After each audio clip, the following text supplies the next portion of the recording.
Hello, welcome to our channel, welcome to Emmy's channel. आज मैं जो रीडिंग कर रही हूँ ये मैं अल्फ़ाबेटिकल ऑर्डर के मुताबिक कर रही हूँ। यानी आपका नाम या आपके पर्सन का नाम आता हो और पायल नंबर 1 में होंगे A to M तक, और उसके बाद पायल नंबर 2 में होंगे N to Z तक। Z मीन आप लोग अगर Z समझते हो तो Z या Z वहाँ तक होंगे, ठीक है। तो जो पायल नंबर 1 है A to M, वो है द व्हील ऑफ फॉर्चून। और जो N to Z है वो है विच टैरो, ठीक है। जो चीज़ रेजिनेट करे उसे लीजिएगा, जो चीज़ रेजिनेट ना करे उसको नहीं लीजिएगा।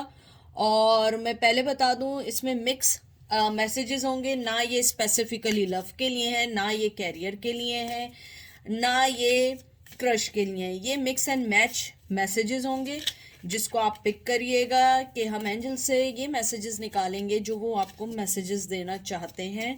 और अगर मुझे लगेगा ड्यूरिंग उसके कि आपको कोई मेल या आपका एक्स या कोई फीमेल आपको मैसेज देना चाह रही है, हम बोलेंगे, ठीक है। तो चलते हैं पायल नंबर 1 की तरफ। वेलकम पायल नंबर 1, कैसे हैं आप लोग? प्लीज़ जो चीज़ रेजिनेट करे वो लीजिएगा, जो चीज़ रेजिनेट ना करे वो ना लीजिएगा। A to M वाले लोग, ठीक है। मैंने आपके जो कार्ड्स पकड़े हैं, सबसे पहले मुझे ये फीलिंग्स आई हैं, you are really really worry about in these days कि आपकी लाइफ में फ्यूचर में क्या होने वाला है, क्या आप लोग करना चाह रहे हैं, क्या आप लोगों की ज़िंदगी में जो एक ब्लॉकेजेस चल रही हैं वो क्यों चल रही हैं। मुझे लगता है कि आपको अपने रिसेंटली बहुत सारी चीज़ों को फेस करना पड़ा, चाहे वो लव के लिहाज से हो, चाहे वो फाइनेंस के लिहाज से हो, या लॉन्ग डिस्टेंस रिलेशन के लिहाज से हो, या कोई अपना पर्सनल फैमिली इश्यूज़ के लिहाज से हो। मुझे लगता है कि आप लोगों ने बहुत सारी चीज़ें फेस की हैं, बहुत सारी चीज़ों को देखा है, और अब आप चाहते हैं कि हायर लेवल डिवाइन एंजल आपको क्या मैसेज देना चाहते हैं। इवन दो कि अगर मुझे लगेगा कि आप जिस पर्सन का सोच रहे हैं वो आपको क्या मैसेज देना चाहते हैं, ठीक है। तो सबसे पहले जो मुझे कार्ड आया है वो आया है जजमेंट का। फिर आया है 8 ऑफ कप का, कैंसर स्कॉर्पियो पाइसेस। फिर आया है किंग ऑफ कप का, कैंसर स्कॉर्पियो पाइसेस। फिर 6 of swords, Gemini Libra Aquarius. And 5 of wands. मैंने जो आपकी जो अभी तक के कार्ड्स निकाले हैं, मुझे बहुत स्ट्रांगली लगता है कि आप शायद उस पर्सन के बारे में या उस सिचुएशन के बारे में सोच रहे हैं जो सिचुएशन आपको छोड़ के चली गई है किसी पॉइंट पे, चाहे वो जॉब के लिहाज से हो या कोई रिलेशन के लिहाज से हो। मुझे लगता है कि आप जिस चीज़ के बारे में, जिस पर्सन के बारे में या जिस सिचुएशन के बारे में सोच रहे हैं, वो आपको जिंदगी में जो छोड़ के गए हैं वो आज तक आपको अपने साथ फील करते हैं, आज तक अपने आप को आपके साथ बंधा हुआ फील करते हैं। मुझे लगता है कि आप अगर किसी पर्सन के लिए सोच रहे हैं या पूछ रहे हैं, वो आज भी आपको अपनी ज़िंदगी का एक हिस्सा समझते हैं, चाहे वो आपको छोड़ के चले गए हों। मुझे लगता है कि जब तक वो आपको जस्टिस नहीं देंगे, जब तक आपको वो उस चीज़ के बारे में सारी इंफॉर्मेशन नहीं देंगे कि why they leave you, what's going on between you and them, वो वापस आएंगे और वो उस चीज़ को ज़रूर सॉल्व आउट करेंगे। और ये जो एंड में कार्ड आया है 5 ऑफ वंस, मुझे लगता है जो भी कॉन्फ्लिक्शंस हैं, मुझे लगता है वो उन कॉन्फ्लिक्शंस को ख़त्म करना चाहेंगे। मुझे ये भी लगता है कि आपका पर्सन जो है, अगर आप किसी पर्सन का पूछ रहे हैं, वो आपको छोड़ कर गए, या तो किड्स के साथ छोड़ के गए, या आपको अकेला छोड़ के गए हैं, या उन्होंने किसी और के साथ किड्स कर लिए हैं, इस वजह से वो आपको छोड़ के चले गए थे कि आपने फाइंड आउट किया था कि उनके किड्स हैं या वो पहले से मैरिड थे। और अगर आप अपने कैरियर के बारे में सोच रहे हैं और आप कैरियर के लिए सोच पूछने आए हैं, तो मुझे ये लगता है कि आपके कैरियर में आप जो सिचुएशन छोड़ के आए हैं, मुझे लगता है वहाँ पे आपके जो कॉन्फ्लिक्शंस थे, जो फाइनेंशियली प्रॉब्लम्स चल रहे थे, आपको वो छोड़ के आना नहीं चाहिए था। क्योंकि मुझे लगता है कि वहाँ सक्सेस थी, लेकिन उसके लिए आपको बहुत सारे पेशेंस की ज़रूरत थी, आपको राइट टाइम पे डिसीजन लेने की ज़रूरत थी। मुझे लगता है आपने बहुत सफ़र किया, बहुत सफ़र किया, लेकिन आपने डिसाइड किया कि नहीं, ये मेरे लिए इनफ हो चुका है। तो मुझे लगता है कि वो जो कॉन्फ्लिक्शंस थे वो आपके अभी भी उनके साथ बाकी हैं, इवन आप छोड़ के अगर चले भी आए हैं या चली आए हैं। मुझे ये भी लगता है कि अगर आप लोग बहुत ज़्यादा परेशान हैं अपने लव और फाइनेंस और जो भी आपकी सिचुएशन है और आप यहाँ पूछने आए हैं, तो मुझे लगता है कि आपको अपने राइट टाइम का वेट करना होगा, जो डिवाइन टाइम है, जो एक ऊपर वाले ने आपके लिए टाइम सेट किया है कि फॉर एग्जांपल कि आपको इस टाइम जॉब मिलेगी या आपका पर्सन इस टाइम वापस आएगा और या वो इस टाइम जो है आपके लिए कोई डिसीजन लेगा। मुझे लगता है कि आपका जो भी आप जिसके बारे में पूछना चाह रहे हैं या जिस सिचुएशन के लिए आए हैं, वो सिचुएशन इजी नहीं है, क्योंकि वो छोड़ के बहुत दूर जा चुके हैं। यानी मैं ये नहीं कह रही हूँ फिजिकली कि वो आपको छोड़ के अटलांटिक ओशन में जाके बैठ गए, मीन्स कि आप लोगों के दिलों के अंदर जो एक डिस्टेंस आ चुका है वो बहुत ज़्यादा आ चुका है। मुझे लगता है कुछ लोग लॉन्ग डिस्टेंस में भी जा चुके हैं, out of country, out of state जा चुके हैं। मुझे ये भी लगता है कि आप जिस पर्सन के लिए पूछ रहे हैं, अगर आप स्पेशली किसी पर्सन के लिए, स्पेसिफिक पर्सन के लिए पूछने आए हैं, वो पर्सन आपको अपनी लव का या आपको अपने इमोशंस को रिवील करता या करती, लेकिन मुझे लगता है उससे पहले उनकी चीज़ों ने इतना आपको तंग कर दिया था, इतना सेट कर दिया था कि आपने मूव ऑन होना बेहतर समझा। मुझे ये भी लगता है कि आपने बहुत अरसे तक एक हर्मिट पोजीशन, हालांकि हर्मिट का यहाँ कार्ड नहीं आया है, मुझे लगता है आपने बहुत पेशेंटली वेट किया कि आई थिंक कि एवरीथिंग सॉल्व हो जाएगी या हम फिर अपनी ज़िंदगी में हो जाएंगे। लेकिन मुझे लगता है जब आपने देखा कि कोई मूवमेंट नहीं है, आपकी सिचुएशन सेम है और ऑलमोस्ट आपका पर्सन छोड़ के जा रहा है या वो सिचुएशन आपको छोड़ के जा रही है, आपने डिसाइड किया कि आई थिंक मुझे भी मूव ऑन हो जाना चाहिए। मुझे ये भी लगता है आप जिस पर्सन के बारे में पूछ रहे हैं वो बहुत ज़्यादा अपने इमोशंस में इतना बह जाता है कि अगर फॉर एग्जांपल वो आपकी तरफ है और अगर उसको कोई इमोशनली ब्लैकमेल करे, इन दैट सेंस के मदर है, सिस्टर है या उनकी वाइफ है या उनकी कोई न्यू गर्लफ्रेंड, अगर वो उन्हें इमोशनली टॉर्चर करें या इमोशनली ब्लैकमेल करें तो वो इजीली उसमें चले जाते हैं, उनको सोचने समझने की क्षमता ख़त्म हो जाती है। मुझे यही लगता है कि जैसे ये देख लें, 6 ऑफ पेंटिकल आया है, taurus, Virgo, Capricorn, page of sword, Gemini, Libra, Aquarius, S of sword, Gemini, Libra, Aquarius and page of cup, cancer, Scorpio, Pisces. मुझे ये सब कार्ड देख के सिर्फ एक मैसेज यही आ रहा है कि आप जिस पर्सन का पूछने आ रहे हैं, जैसे कि ये आपको जो 6 ऑफ पेंटिकल आया, मुझे लगता है अगर आप उनके पास भी गए या आपने उन्हें कोई ऑफ़र भी देना चाहिए तो वो आपको बहुत मिनिमम सी कोई ऑफ़र देंगे। मुझे लगता है कि शायद ऑफ़र दें भी ना और एक्सेप्ट भी ना करें, क्योंकि उनके अंदर बड़ा चाइल्डिश, अनमिच्योर और बहुत स्नीकी बिहेवियर है। चाहे वो आपके सामने ना भी आ रहे हो लेकिन वो आपको वॉच कर रहे हैं दूर से, क्योंकि एक तो ये पेज ऑफ वंस आया और फिर एस ऑफ सोर्ड्स आया है, सॉरी पेज ऑफ सोर्ड्स आया और एस ऑफ सोर्ड्स आया है। मुझे लगता है वो क्लियर कट है आपके बारे में कि आप उनका पर्सन है, आपके साथ ज़िंदगी गुजर सकती है, आप उनकी लाइफ का इम्पॉर्टेंट पर्सन है।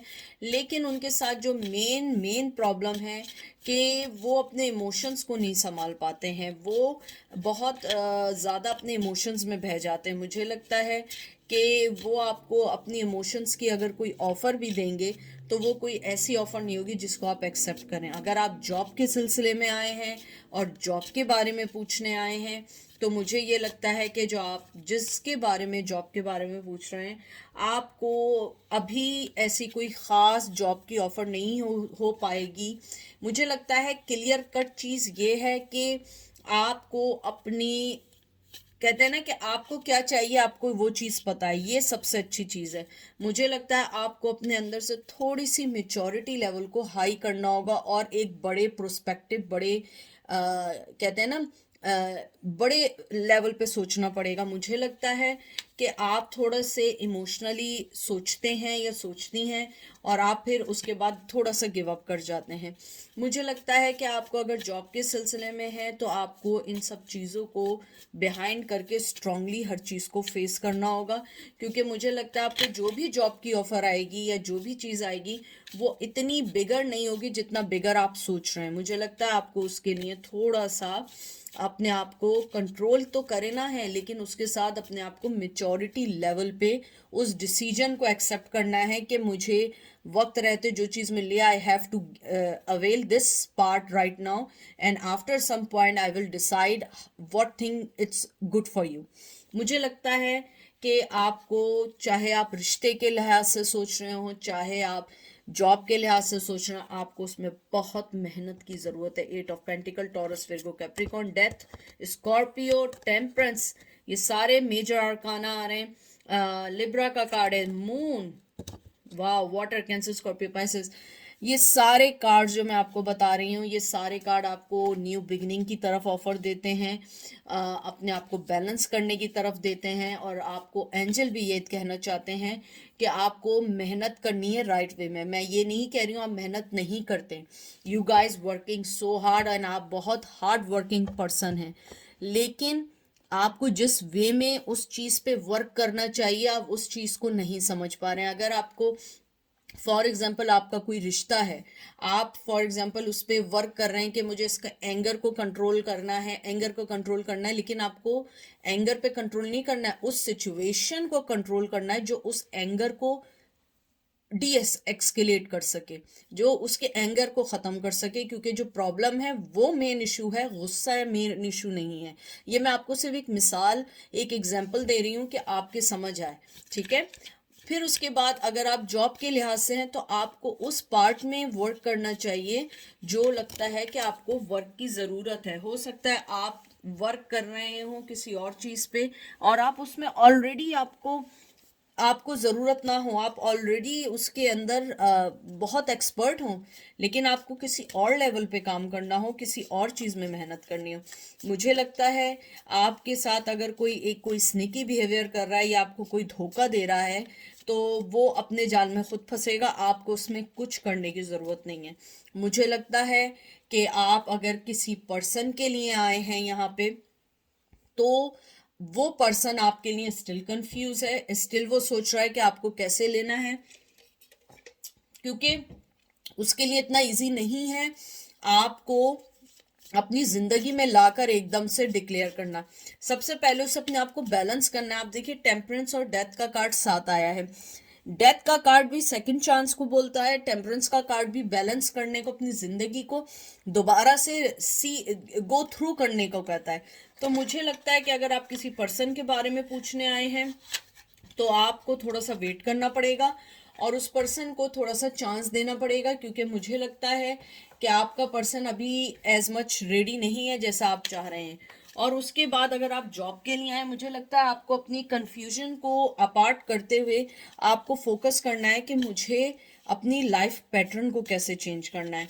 और मुझे लगता है कि अगर आप अपने आप को कन्फ्यूजन से निकाल के राइट वे में मेहनत करेंगे, बहुत कामयाबी है। और मुझे रिश्ते के लिहाज से ये भी लगता है कि आप जिस रिश्ते के बारे में सोच रहे हैं या जिसके लिए आप आए हैं यहाँ पे स्पेशली, मुझे लगता है वो पर्सन अभी अपने आप पे वर्क करना चाहता है, अपनी चीज़ों पे वर्क करना चाहता है, कॉन्फ्लिक्शंस पे वर्क करना चाहेगा और उसके बाद वो आपकी तरफ आने का सोचेगा। तो ये थे मैसेजेस जो मैंने आपको दिए, ठीक है। अब हम चलते हैं पाइल नंबर 2 की तरफ। वेलकम पाइल नंबर 2, कैसे हैं आप लोग? आई होप आप ठीक होंगे। मैं पहले बता दूं ये मैसेज ना तो स्पेसिफिकली लव के लिए है, ना स्पेसिफिकली ये किसी कैरियर के लिए है या क्रश के लिए है। जो मैसेज मुझे आएगा मैं वही मैसेज आपको रिवील करती रहूँगी, क्योंकि ये मिक्स है। तो हो सकता है कि मैं आपको पहले लव का बोलूं, फिर मैं आपको उसी सिचुएशन से कैरियर का भी बोलूं, क्योंकि ये मैं सिर्फ मैसेजेस ले रही हूँ आपके नेम के इनिशियल का जो फर्स्ट वर्ड है उसको लेके, ठीक है। तो देखते हैं कि आपके लिए क्या मैसेज आए। ये male to male, female to female भी हो सकते हैं, ऑपोजिट भी हो सकते हैं। तो जो चीज़ आपको लगे आपके लिए बस वो लीजिएगा। प्लीज़ अपने आप को किसी भी इन्फोर्स करने की कोशिश नहीं करिएगा। तो देखते हैं। सबसे पहले आपका कार्ड आया है 2 of swords, Gemini, Libra, Aquarius. फिर आया है 4 of swords, Gemini, Libra, Aquarius. Wow, 7 of swords, Gemini, Libra, Aquarius. बहुत सोर्ड्स की एनर्जी है। मून, बड़े कंफ्यूज कार्ड हैं आपके। 8 of wands, Aries, Leo, Sag. मुझे आपके जो कार्ड्स मैंने अभी तक देखे हैं, मुझे लगता है आप जिस बारे में भी यहाँ पूछने आए हैं वो बहुत दुखी आपकी ज़िंदगी का क्वेश्चन है, या क्वेश्चन नहीं है तो सिचुएशन है। चाहे वो मोहब्बत हो, चाहे वो फाइनेंस हो, चाहे वो क्रश हो, मुझे लगता है आप बहुत दुख के बाद यहाँ पर आए कि आपको शायद कोई हल मिल जाए, कोई आंसर्स मिल जाए। मैं कोशिश करूंगी कि मैं आपको as much as I will give you the answer. मुझे सबसे पहले लगता है कि अगर आप किसी लव लाइफ के लिए यहाँ आए हैं, मुझे लगता है आप जब अपने पर्सन से मिले थे वो राइट सिचुएशन उस पर्सन के लिए नहीं थी, आइडियल सिचुएशन नहीं थी। चाहे आप हों चाहे वो हों, मुझे लगता है या वो किसी सिचुएशन में थे, या लॉन्ग टर्म कमिटमेंट में थे, या किसी से बहुत अरसे से एंगेज थे, या बचपन पे उनकी कोई बात तय हुई हुई थी, या मे बी पॉसिबिलिटी है कि वो किसी रिश्ते में थे या शादीशुदा थे। मुझे लगता है आप जिस पर्सन के बारे में अगर कुछ पूछने आए हैं, मुझे लगता है कि वो आपके साथ वो इंसाफ, वो जस्टिस नहीं कर पाएगा जो आप चाहते हैं, वो नहीं कर पाएगा। मुझे ऐसा लगता है कि आपका जो पर्सन है उसके बिहेवियर में ही ये चीज़ है कि वो सामने वाले को कंफ्यूज रखता है, मिक्स सिग्नल देता है। वो अपने आप को समझता है कि मैं बहुत बड़ा दिग्गज हूँ, मैं बहुत बड़ी चीज़ हूँ। जैसे ये 4 ऑफ सोर्ड्स भी आया, मुझे लगता है कि वो आपकी लाइफ में आते हैं, आपको थोड़ा सा हिंट देते हैं और उसके बाद बिल्कुल खामोश बुत की तरह बैठ जाते हैं। वो कुछ नहीं करते हैं, वो रेस्टिंग पोजीशन में चले जाते हैं। आप उन्हें जितना बोलें, जितना आप उनको एहसास दिलाएं कि आपने मुझे लेकर आए, मुझे ये करना है, उनके पास आपके लिए कोई रिप्लाई नहीं होता है। वो कहते हैं कि हाँ सही है, करना है करो, वरना जाना है जाओ, मैं इससे ज़्यादा नहीं कर सकता। मुझे बहुत क्लियरली ये आंसर आया। मुझे ये लगता है आप अगर अपने उस पर्सन के बारे में पूछने आए हैं कि वो क्या करेंगे, क्या सोच रहे हैं, मुझे लगता है वो इस बारे में ना कुछ सोच रहे हैं ना कुछ कहना चाहेंगे, क्योंकि उसके बाद जो ये आपका ये जो आया है मून कार्ड आया, और उसके से पहले जो 7 ऑफ सोर्ड्स आया है, ये सारी एक स्नीकी और बहुत ज़्यादा सेल्फिश सी एनर्जी है, कंफ्यूज एनर्जी है। मुझे लगता है आपका पर्सन खुद कंफ्यूज है कि वो आपको इस रिश्ते में क्या नाम दे, वो क्या करे। 8 ऑफ वंस जो आया है, मुझे लगता है वो कम्युनिकेशन आपसे चाहते हैं, बारहा चाहते हैं और 100% चाहते हैं, लेकिन वो उससे ज़्यादा कुछ नहीं चाहते। मुझे लगता है शायद वो आपसे बातें करके अपने आप को बहुत ईजी फील करते हैं। आपसे बातें करके उन्हें ये लगता है कि आप जो हैं उनके सारे बर्डन्स अपनी ज़िंदगी से ले लेते हैं। इसलिए मुझे लगता है कि वो आपसे बात करना चाहते हैं, आपको अपनी ज़िंदगी में लेना चाहते हैं, और उससे ज़्यादा अभी वो कुछ नहीं करना चाहते, क्योंकि 4 ऑफ सोर्स और 7 ऑफ सोर्स, 4 ऑफ सोर्स बिल्कुल रुक जाने की, और 7 ऑफ सोर्स तो आप लोग जानते ही हैं कि ये एक तरीके से मूव ऑन होने की एनर्जी है। तो मुझे ऐसा लगता है मूव ऑन होने की, डिसऑनेस्टी और स्नीकीनेस की है। मुझे लगता है कि अगर वो आपके पास आएंगे भी तो वो आपके पास लॉयल नहीं आएंगे, और आपको इसके लिए बहुत सारी चीज़ें सोचनी पड़ेंगी। अगर आप यहाँ कैरियर के लिए आए हैं और कैरियर के बारे में पूछने आए हैं, मुझे लगता है आपकी जो भी सिचुएशन है अभी उसमें चेंजेस नहीं है। आपके चेंजेस हो सकता है एंड ऑफ द ईयर एकदम तेज़ी से बढ़े, लेकिन मुझे लगता है आप जिस बात पे, जिस जगह पे, या जिस वे में अभी आप इस टाइम अपने कैरियर के बारे में सोच रहे हैं वो इजी मूवमेंट नहीं है, सोशली वाइज भी और आपकी पर्सनल लाइफ के वाइज भी। क्योंकि मुझे लगता है शायद आप फाइनेंशियली तौर पे अगर परेशान हैं तो एटलीस्ट आपके पास कुछ वर्क है। मुझे लगता है इस टाइम आपको अपनी जॉब चेंज करना, जॉब को मूव ऑन करना, या जॉब के ऊपर कॉन्फ्लिक्शंस के साथ ज़िंदगी करना, मुझे लगता है कि आपके लिए बेहतर है कि आप खामोशी से जहाँ हैं आप वहाँ पे अपने आप को जॉब करते रहें, क्योंकि मुझे लगता है ये राइट टाइम नहीं है। मुझे लगता है कि अगर आप शायद जॉब में रहते हुए कोई जॉब अप्लाई करें तो शायद आपके चांस बन सकते हैं, लेकिन मुझे लगता है जॉब को बिल्कुल छोड़ के और दोबारा जॉब ढूंढना ये नॉट अ राइट चॉइस होगी। ये मेरी ओपिनियन है, ये कोई एडवाइस नहीं है, ये कोई मैं आपको ये नहीं कह रही हूँ कि आप राइट अवे ये कर लें। नहीं, आप अपनी सिचुएशन ज़्यादा जानते हैं। मुझे लगता है कि आपके वर्क प्लेस पे लोग आपको बहुत हार्ड टाइम भी दे रहे हैं, और हार्ड टाइम नहीं है तो मनी इतना नहीं है कि आप सरवाइव कर सकें। मुझे ऐसा लगता है कि आपको अपनी ज़िंदगी में थोड़े से राइट डिसीजन लेने हैं, लेकिन अभी राइट डिसीजन लेने का टाइम इसलिए नहीं है क्योंकि अभी आप जिस पोजीशन में हैं आप वहाँ रिस्क नहीं ले सकते हैं।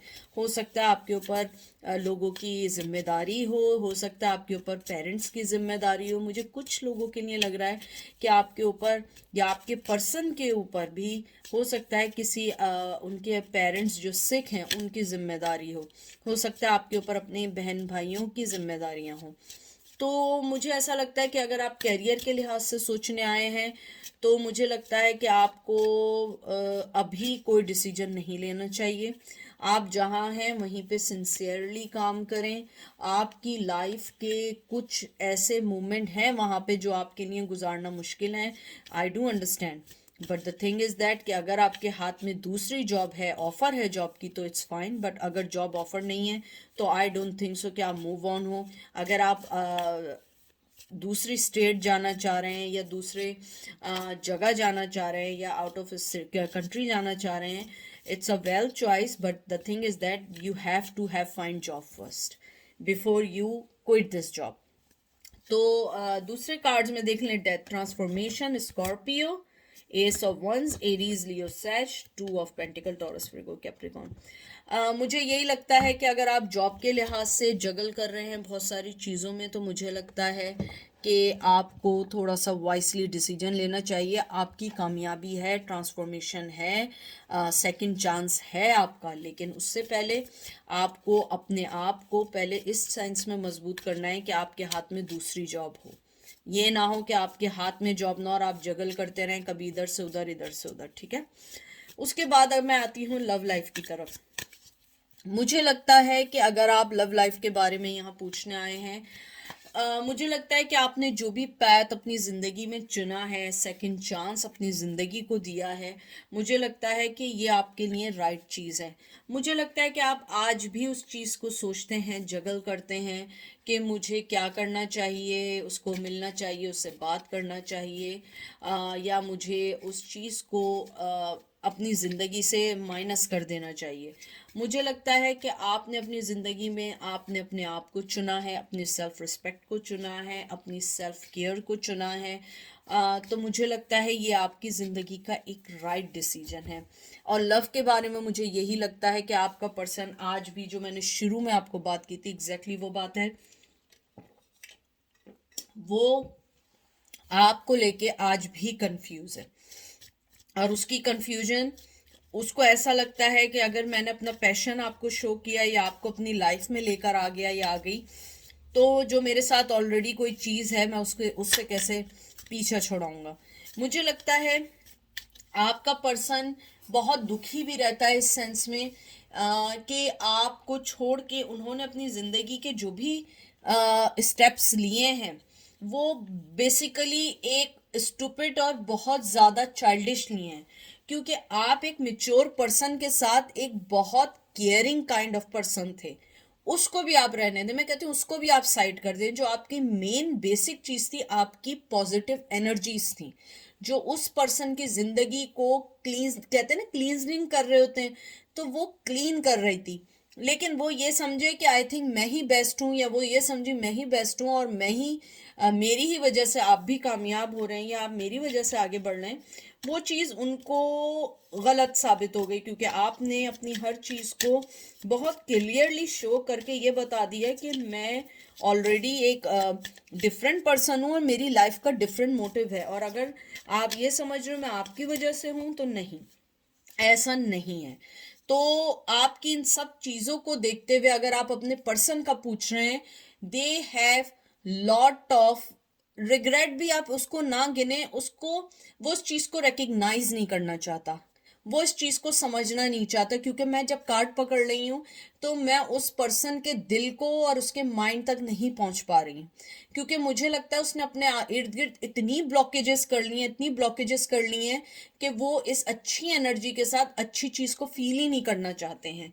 मुझे लगता है कि वो देख लें, 5 ऑफ वंस आए, एरीज, लियो, सैज, वो कॉन्फ्लिक्शंस में रहते हैं। 7 of pentacle, Taurus, Virgo, Capricorn, 10 of pentacle, Taurus, Virgo, Capricorn and 9 of source, Gemini, Libra, Aquarius. बहुत क्लियर कट है। आपके पर्सन के साथ जो सबसे बेसिक प्रॉब्लम है वो इस कॉन्फ्लिक्शंस को ख़त्म नहीं करना चाहते। क्योंकि वो मनी की तरफ ज़्यादा सोचते हैं। हाँ, वो आपके रिश्ते को सोचते हैं कि मुझे इसके ऊपर शुरू से सारा काम करना पड़ेगा, मुझे सब कुछ करना पड़ेगा, और इन द एंड वो कुछ नहीं करते हैं।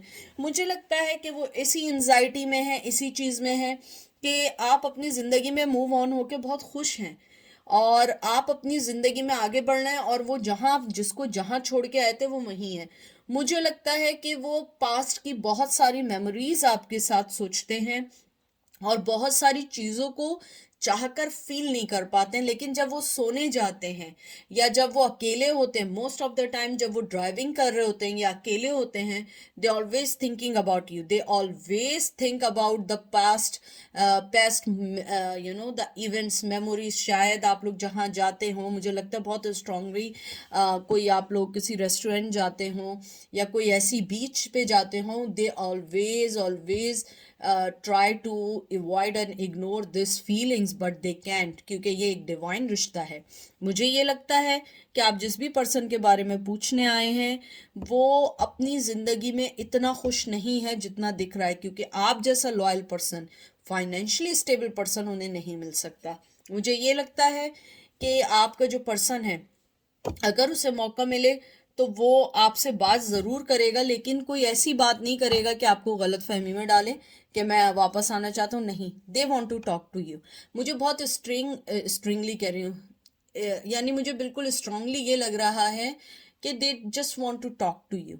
और टॉक का मतलब ये नहीं है कि वो आपसे किसी लव बारे में बात करना चाह रहे हैं, नहीं, they just want to talk to you, जो नॉर्मल चीज़ें होती हैं। तो ये थी आज की रीडिंग। आई होप आपको पसंद आएगी। अपना ख्याल रखिएगा, दुआ में याद रखिएगा। Take care, bye.